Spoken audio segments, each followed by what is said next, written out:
na umbali wa kila mbingu ukiangalia miaka 500, miaka 500, miaka 500. Kisha sema Rasul sallallahu alayhi wasallam, wa baina as-samai as-sabi'a wal kursi 500 'am, na umbali ulioko baina mbingu ya 7 ukifika ni kursi, sehemu miguu huwekwa, ni umbali wa miaka 500.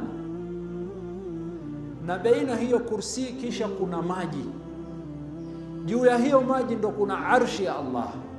Nafikiri tumejua mipangilio, sio? Tuna ardhi, mbingu ya dunia ya kwanza, ya pili, ya tatu, ya nne, ya tano, ya sita, ya saba, sawa? Kisha kuna arshi, kisha kuna maji, kisha kuna kisha kuna kursi, kisha kuna maji, kisha kuna arshi ya Allah, na Allah yuko juu ya arshi yake jalla jalaluhu.